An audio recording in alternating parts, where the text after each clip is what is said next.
नमस्कार। कंगना रनौत ने एक इंटरव्यू में कहा कि यहाँ पर जो फार्मर्स प्रोटेस्ट कर रहे थे वहां पर लाशें लटकी हुई थी, वहां पर महिलाओं के रेप हो रहे थे। फार्मर्स प्रोटेस्ट के दौरान हम सब ने सारी बड़ी खबरें देखी और सारी बड़ी खबरों को गहराई से देखा, मगर शायद ही हम लोगों ने यह खबर सुनी होगी जो कंगना रनौत आजकल देश को बता रही है। ऐसे बयान देने में कंगना रनौत को पारंगत हासिल है, लेकिन अब वो सिर्फ एक फिल्म एक्ट्रेस नहीं है, बीजेपी की सांसद भी है।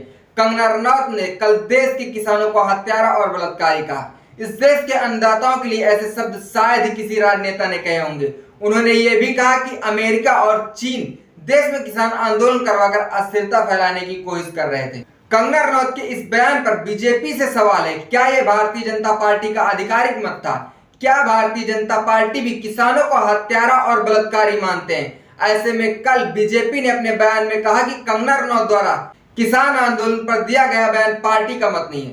पार्टी कंगना के बयान से असहमति व्यक्त करती है। पार्टी के नीतिगत विषयों पर बोलने के लिए कंगना को ना तो अनुमति है और ना ही वे बयान देने के लिए अधिकृत हैं।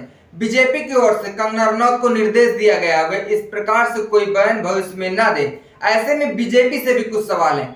अगर भारतीय जनता पार्टी अपनी सांसद कंगना की बात से आपत्ति हो तो कंगना रनौत को भारतीय जनता पार्टी से बाहर क्यों नहीं किया गया? कंगना को कहिए कि किसानों से हाथ जोड़कर माफी मांगे, और अगर ऐसा नहीं कर सकती हो तो भारतीय जनता पार्टी खुद किसानों से हाथ जोड़कर माफी मांगे। ये अन्नदाताओं का खुला खुला अपमान है। किसानों से किए गए वादों को पूरा करने में नाकाम मोदी सरकार का दुष्प्रचार तंत्र लगातार किसानों का अपमान करने में जुटा हुआ है। 378 दिन तक चले मैराथन संघर्ष के दौरान 700 किसानों के बलिदान देने वाले किसानों को भाजपा सांसद द्वारा बलात्कारी और विदेशी ताकतों का नुमाइंदा कहना भाजपा की किसान विरोधी नीति और नियत के एक और सबूत है। ये शर्मनाक किसान विरोधी बोल पश्चिम उत्तर प्रदेश, हरियाणा और पंजाब समेत पूरे देश के किसानों का घोर अपमान है, जिसे किसी भी सूरत में स्वीकार नहीं किया जा सकता। किसान आंदोलन वापस लेते समय बनी सरकारी समिति आज भी ठंडे बस्ते में है।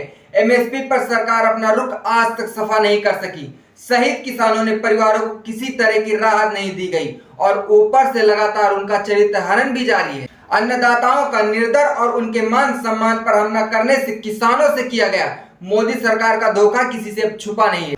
खुद प्रधानमंत्री मोदी जी ने भरी संसद में किसानों को आंदोलनजीवी और परजीवी की अपमानजनक संज्ञा दी थी। यहाँ तक कि संसद में शहीद किसानों के लिए 2 मिनट तक का मौन रखने से भी इनकार कर दिया था। मोदी जी ने एमएसपी पर कमेटी और किसान की आय दोगुनी करने का झूठा वादा भी किया था।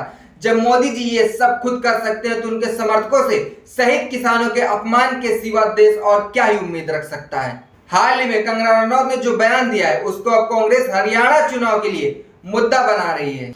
ऐसे में क्या भारतीय जनता पार्टी कंगना रनौत से माफी मांगने के लिए कहेगी और कंगना रनौत पर रोक लगाएगी? इस बात का जवाब कमेंट बॉक्स में कमेंट करके जरूर दें। देखते रहिए हालचाल। जय हिंद।